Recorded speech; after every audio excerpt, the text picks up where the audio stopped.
నమస్కారం. City cable news కి స్వాగతం. ముందుగా ముఖ్యాంశాలు.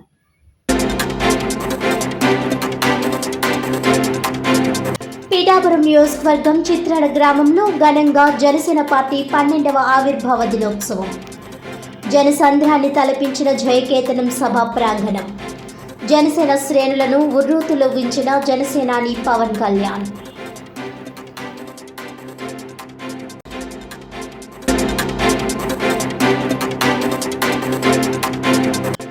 కాకినాడ నగరంలో ఘనంగా హోలీ పండుగ వేడుకలు. ఒకరిపై ఒకరు రంగులు జల్లుకుంటూ సంతోషంగా శుభాకాంక్షలు చెప్పుకున్న ప్రజలు.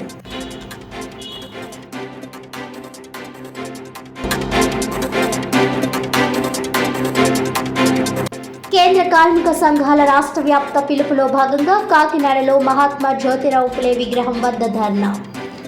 విశాఖ స్టీల్ ప్లాంట్ సమస్యను సత్వరమే పరిష్కరించాలని డిమాండ్.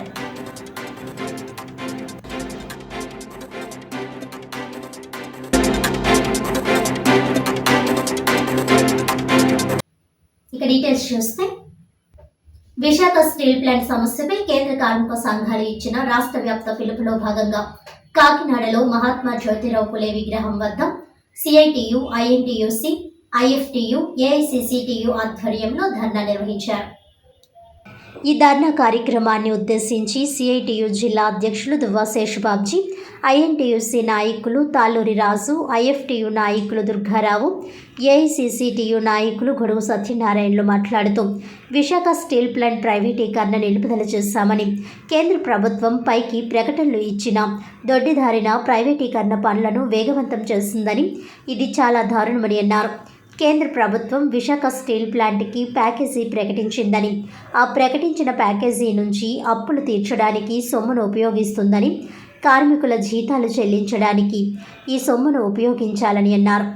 ఏళ్ల తరబడి విశాఖ స్టీల్ ప్లాంట్కి సొంత పనులు కేటాయించాలని కార్మికులు, ప్రజా సంఘాలు, మేధావులు అడుగుతున్నా కానీ కేంద్ర ప్రభుత్వం విశాఖ స్టీల్కు సొంత గనులు కేటాయించకుండా కాలయాపన చేస్తుందని, సొంత గనులు కేటాయించి ఉంటే విశాఖ స్టీల్ ప్లాంట్ మరింత లాభాలతో ముందుకు వెళ్తుందని తెలియజేశారు. విశాఖ స్టీల్ ప్లాంట్లో పనిచేస్తున్న కార్మికులను ఈ మధ్యకాలంలో 900 మందిని నిలుపుదల చేసినట్టు వార్తలు వస్తున్నాయని, తక్షణమే నిలుపుదల చేసిన కార్మికులను విధుల్లోకి తీసుకోవాలని కోరారు. విశాఖ స్టీల్ ప్లాంట్ ప్రైవేటీకరణ ఆపాలని సంవత్సరాల తరబడి కార్మికులు పోరాడుతున్నా ఈ పోరాటాన్ని పట్టించుకోకుండా కేంద్ర ప్రభుత్వం చాలా మొండిగా వ్యవహరిస్తోందని, ఇది తగదని అన్నారు. రాష్ట్రంలో ఉన్న కూటమి ప్రభుత్వం విశాఖ స్టీల్ ప్లాంట్ ప్రైవేటీకరణ విషయంలో నోరు మెదపాలని, సొంత గనుల కేటాయింపు విషయంలో కూడా రాష్ట్ర ప్రభుత్వం చొరవ తీసుకొని కేంద్ర ప్రభుత్వంపై ఒత్తిడి తీసుకువచ్చి గనులు కేటాయించే విధంగా కృషి చేయాలని అన్నారు. అవసరమైతే కార్మిక సంఘాలను, అన్ని రాజకీయ పార్టీలను కలుపుకొని ఒక ఉమ్మడి కార్యాచరణతో కేంద్ర ప్రభుత్వంపై ఒత్తిడి తేవాలని, దానికి రాష్ట్ర ప్రభుత్వం కృషి చేయాలని అన్నారు. విశాఖ ఉక్కు ఆంధ్రుల హక్కు అనే నినాదంతో ఎందరో ప్రాణత్యాగాల వల్ల వచ్చిన నవరత్న హోదా కలిగిన ఈ విశాఖ స్టీల్ ప్లాంట్ ప్రైవేటీకరణ విషయంలో కార్మిక సంఘాలు వెనక్కి తగ్గేది లేదని, ప్రైవేటీకరణ ఆపే వరకు పోరాటం కొనసాగిస్తామని అన్నారు. ఈ కార్యక్రమంలో సిఐటియు జిల్లా ప్రధాన కార్యదర్శి చెక్కల్ రాజ్ కుమార్, సిఐటియు జిల్లా ఉపాధ్యక్షులు చంద్రమల పద్మ, సిఐటియు కాకినాడ నగర convener Malaka Venkataramana, co convener Palivela Veerababu, జిల్లా కమిటీ సభ్యులు మేడిశెట్టి వెంకటరమణ, ఐఎఫ్టియు నాయకులు Narasimha, S Satyababu, R Raghava, INTUC నాయకులు VV Ramana, P Sai, K Rajababu, AICCTU నాయకులు నర్సరాజు, మెస్ యూనియన్ నాయకులు వీరబాబు, రాజు తదితరులు పాల్గొన్నారు. ఈరోజు రాష్ట్ర వ్యాప్తంగా అన్ని జిల్లా కేంద్రాల్లోనూ ఈ ధర్నాలు నిర్వహిస్తున్నాం. కేంద్ర కార్మిక సంఘాలు అందరం కలిపి ఈ కార్యక్రమాన్ని నిర్వహిస్తున్నాం. విశాఖలో ఉన్నటువంటి స్టీల్ ప్లాంట్ని ప్రైవేటీకరణ కాకుండా పరిరక్షించాలని చెప్పి కోరుతున్నాం. స్టీల్ ప్లాంట్కి సొంతంగా గనులు కేటాయించాలి. ఇప్పుడు గవర్నమెంట్ ఏం చేస్తుందంటే ఒక ప్యాకేజీ విడుదల చేస్తుంది, దాంట్లోంచి కార్మికులకి జీతాలు పనులు కోరుతున్నాం. అలాగే కుడి ఖనిజం కొనుగోలు కోసం చెప్పి ఆ ప్యాకేజీని ఉపయోగించాలని కోరుతున్నాం. ఇతరత్ర చిల్లర ఖర్చులకి ఏవి పెట్టడానికి వీలేదని చెప్పి కోరుతున్నాం. ప్రభుత్వం ఏం చేస్తుందంటే ఒక పక్కనే ప్రైవేటీకరణ చెయ్యము అని చెప్తుంది, ఇంకో పక్కనేమో ప్రైవేటీకరణ ఆపేది లేదని చెప్పి చెప్తున్నాం. మరో పక్కన అంటే కాంట్రాక్ట్ కార్మికులందరినీ కూడా తొలగిస్తూ ఉన్నారు. ఇది తప్పిది. ఇక రాష్ట్రంలో అధికారంలో ఉన్న కూటమి ఈ ప్రైవేటీకరణ ఆపడం కోసం అని చెప్పి కించిత్ ప్రయత్నం కూడా చేయట్లేదు. ఇది దృష్టిలో తీసుకురావడం కోసం అని చెప్పి చెప్తున్నారు. ఈవేళ జనసేన ఆవిర్భావ సభ జరుగుతున్నారు. ఆ సభలో దీని గురించి చర్చించాలని కోరుతున్నాను. ప్రైవేటీకరణ కాకుండా ఆపాలని కోరుతున్నాను. అసెంబ్లీ సమావేశాలు జరుగుతున్నాయి. ఆ దాంట్లో కూడా ఏంటంటే ఇది ఒక ఎజెండా పెట్టి డిస్కస్ చేసి దీనిపైన కాపాడేందుకు తెలుగుదేశం కూడా ప్రయత్నం చేయాలని చెప్పి కోరుతున్నాను. బీజేపీ వాళ్ళు ఈ రాష్ట్ర ప్రభుత్వంలో కూడా ఉన్నారు. వాళ్ళు చేయాల్సిన పని ఏంటంటే కేంద్రంలో ఉన్న తమ ప్రభుత్వాన్ని ఒప్పించి స్టీల్ ప్లాంట్ కాపాడాలని చెప్పి కోరుతున్నాను. ఇదేమీ చేయకుండా కూటమి ఊరికే చేయకొట్టుకుంటే ఉపయోగం లేదని చెప్పి తెలియజేస్తున్నాను. కాకినాడ జిల్లాలో కేంద్ర కార్మిక సంఘాల ఆధ్వర్యంలో ఇవాళ మరి ఏదైతే వైజాగ్ ఉక్కు ఉందో మరి విశాఖ ఉక్కుపై ఇప్పటికే 2 సంవత్సరాలు దాటిందనుకున్నాము. మరి ఇప్పటివరకు కూడా మరి ఉద్యమాలు అలాగే మరి సత్యాగ్రహాలు కూడా చేయడం జరిగింది. కార్మికులు కానీ ఉద్యోగులు కానీ భద్రత లేదు అక్కడ.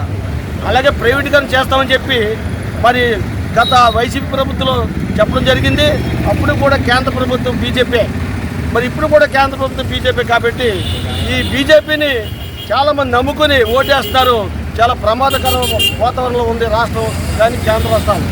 అలాగే రైల్వే ప్రైవేటీకరణ, ఎల్ఐసి ప్రైవేటీకరణ, ప్రభుత్వ రంగాలకు ప్రైవేటీకరణ చెప్పేసి ఈవేళ మరి వైజాగ్ ఉక్కు ఫ్యాక్టరీని ఈవేళ ప్రైవేటీకరణ చేయాలని చెప్పేసి చాలా మరి ఎవరైతే కార్పొరేట్ శక్తులు ఉన్నాయో వాళ్ళందరితో కూడా కలిసి ఈవేళ ప్రైవేటీకరణ చేయడానికి కోరుకున్నారు.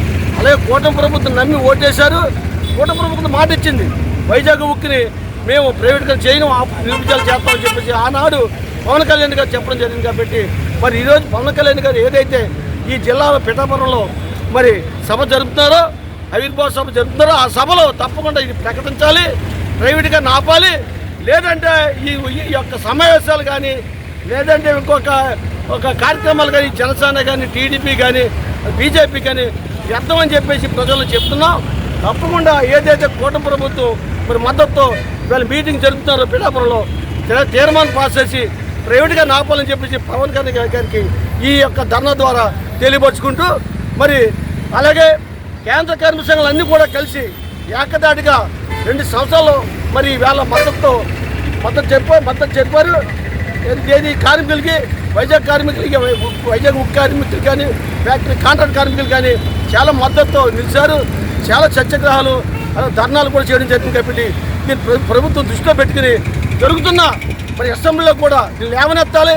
మరి ఎవరు కూడా లేవనెత్తలేదు కాబట్టి దీన్ని మరి వ్యతిరేకిస్తూ ఈ ప్రభుత్వాలు వ్యతిరేకిస్తూ ఈ ధర్నాన్ని మేము కొనసాగిస్తామని చెప్పేసి ఇదే కాదు ఇంకా ఎప్పుడైతే ఇది ముగింపు ఉంటుందో అంతవరకు కూడా మేము ధర్నాలు సత్యాగ్రహాలు చేయడం తప్పదని చెప్పేసి ప్రభుత్వానికి వ్యతిరేకంగా మా నినాదం తప్పదని చెప్పేసి ఈ సభ తెలియపరుచుకుంటూ ఈ ధర్నా తెలియపరుచుకుంటూ మరొకసారి పవన్ కళ్యాణ్ గారు ఈ సభలో దీన్ని తీర్మానంలో పెట్టాలని చెప్పేసి వైజాగ్ ఉక్కు మరి ప్రైవేట్గా ఆపాలని అలాగే కార్మికుల భద్రత కావాలని చెప్పేసి కోరుకుంటూ సెలవు తీసుకోవడం. ఈరోజు ఆల్ ట్రేడ్ యూనియన్స్ ఆధ్వర్యంలో ప్రజా సంఘాల ఆధ్వర్యంలో జిల్లా కేంద్రమైన కాకినాడలో విశాఖ స్టీల్ ప్లాంట్ ప్రైవేటీకరణ నిలుపుదల చేయాలని, స్టీల్ ప్లాంట్ స్వతంత్రంగా కేటాయించాలని నినాదంతో ఈరోజు నిరసన కార్యక్రమం దేశవ్యాప్తంగా విశాఖ స్టీల్ ప్లాంట్ పరిరక్షణ కమిటీ ఇచ్చిన పిలుపులో భాగంగా రాష్ట్ర వ్యాప్తంగా కార్యక్రమం చేస్తూ ఉన్నాం. ఈరోజు కేంద్ర బడ్జెట్లో విశాఖ స్టీల్ ప్లాంట్కి కనీసం వనరు సమకూర్చలేదు. మోడీ ప్రభుత్వం ఉన్నటువంటి పరిశ్రమ శాఖ మంత్రి వచ్చాడు, వాళ్ళకి హామీ ఇచ్చాడు. ఆ హామీల్లో భాగంగా కొంత నిధులు కేటాయించి ఆ నిధులు ఏవైతే ఉన్నాయో విశాఖ స్టీల్ ప్లాంట్ అప్పులు తీర్చాలి తప్ప దాన్ని ముడి సరుకులు కొనాలని కానీ దాన్ని రన్నింగ్ కానీ ఉపయోగించకూడదన్న షరతులు పెట్టడం జరుగుతూ ఉంది. ఇది చాలా దుర్మార్గమైన చర్య. ఎందుకంటే ప్లాంట్ అభివృద్ధికి సహకరించవలసింది పోయి అప్పులు లేని ప్లాంట్ మేము అమ్ముకుంటాం, మాకు స్వాధీనం చేయండి అనే విధంగా ఈ మోడీ ప్రభుత్వం వ్యవహరిస్తూ ఉంది. అంతకు ముందర ఇదే పవన్ కళ్యాణ్ గారు, రాష్ట్ర ఉప ముఖ్యమంత్రి గారు పవన్ కళ్యాణ్ గారు విశాఖ స్టీల్ ప్లాంట్ ఉద్యమానికి మద్దతుగా ఆయన స్టీల్ ప్లాంట్ ప్రైవేటీకరణ నిలుపుదల చేస్తాం, కేంద్ర ప్రభుత్వంతో మాట్లాడతాం, ఈ యొక్క ఏరియాలో ఉన్నటువంటి ఉద్యమం ద్వారా సాధించుకున్న ప్లాంట్ ఏదైతే ఉందో మేము కాపాడుతాం, మా ప్రభుత్వం ప్లాంట్ ఉద్యమానికి మద్దతుగా ప్లాంట్ కొనసాగింపు మేము కట్టుబడి ఉన్నామని ఆయన హామీ ఇచ్చాడు. కానీ ఈయన అధికారం చేపట్టిన దగ్గర నుంచి కూడా ప్లాంట్కు సపోర్ట్గా ఏ ఒక్క చిన్న సహకారం చేసినటువంటి పరిస్థితి కనబడతలేదు. రాష్ట్రంలో ఈయన బీజేపీ ప్రతినిధిగా కొనసాగుతూ ఉన్నాడు. ఈరోజు జనసేన ఆవిర్భావ దినం పిఠాపురం నియోజకవర్గంలో వాళ్ళు పెడతా ఉన్నారు. ఈ సందర్భంగా విశాఖ స్టీల్ ప్లాంట్ మీద ఒక నిర్ణయం తీసుకోవాలని మేము డిమాండ్ చేస్తూ ఉన్నాం.